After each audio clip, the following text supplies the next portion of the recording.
C'est à la conférence provinciale des chefs d'établissement de l'enseignement supérieur et universitaire au Sud Kivu qui va offrir le balai de consultation en ce deuxième jour où l'ancien président de la RDC, Joseph Kabila Kabange, rencontre le forces vives et couches sociales de la province dans sa mythique résidence de Hongo dans le territoire de Kabaré.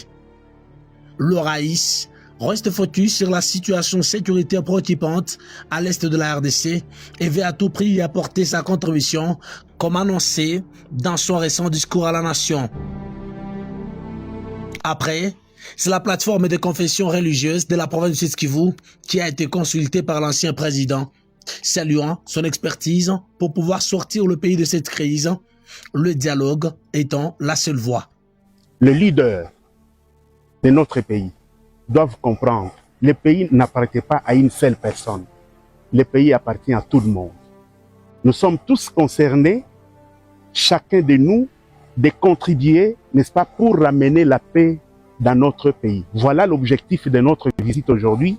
Pour les femmes, dans leur pluralité, après avoir remis leur document de plaidoyer au Raïs Joseph Kabila Kabange, elle précise ici qu'il détient la clé pour dénouer la crise. Nous sommes venus lui dire qu'il a tout, il a toutes les compétences, il a l'expérience pour avoir géré ce pays et ce pays qui veut la paix.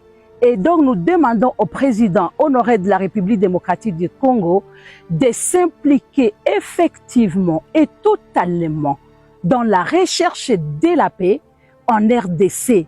Et cette recherche de la paix qui doit passer d'abord par la cessation des hostilités immédiatement et donc les armes doivent se taire. Deuxième chose, nous lui avons dit que nous soutenons toute initiative de paix.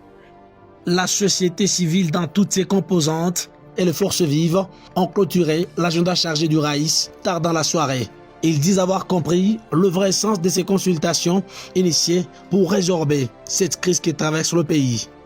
Il est congolais comme tout autre Congolais et il a voulu écouter la voix des sans-voix qui est la société civile. Et à cette rencontre, nous disons aux acteurs qui ont eu de confusion de vouloir émettre les avis contraires à cette rencontre qu'ils ont dévié leur mission.